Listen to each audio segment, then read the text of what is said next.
կանգնեք, պարոն Մանուկյան, այսպես, Պարոն Մանուկյան, հաստատի միացել եք իմպիչմենտի օրակարգին, նախ հաշվի առնելով, որ ընդդիմության ներսում կարծեք կոնսոլիդացիան ձևավորվել է, ինչ սպասումներ ունեք, արդյոք նաև իշխանական ներկայացուցիչները կմիավորվեն։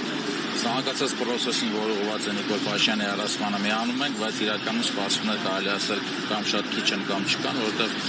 իշխանությունը այս պահին շատ կուռ է հավաքված Նիկոլ Փաշինյանի կողք, ուղղակի պետք է ցանկացած քաղաքական գործիչ, ցանկացած ընդդիմադիր ուժ այս ամենը հասկանալով չնայած պետք է բայց ցույց տա, որ այդ process-ների մեջ է եւ անպայման նրա հեռացումը օրակարգային է։ Բայց իրականության մեջ մենք իրականություն չխուսափենք,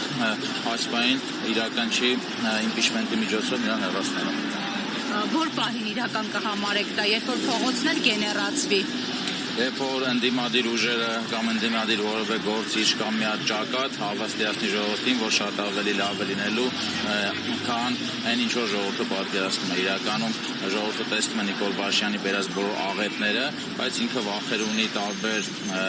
վերջի տարիների, չգիտեմ,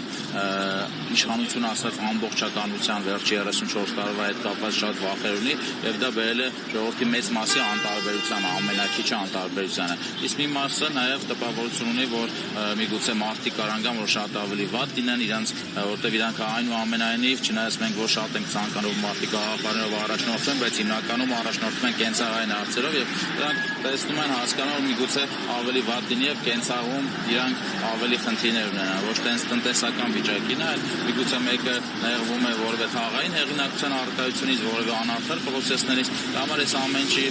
ընդդիմադիր ուժերը հասկանալով պետք է հետևություններ անեն եւ հաստատ գործեն, բայց այն բոլոր process-ները ասում, որոնք ուղղված են Նիկոլ Փաշինյանի հեռացմանը, մենք կողմ ենք եւ երկու ձեռքով միանգամից կմասնակցենք։ Շնորհակալ եմ։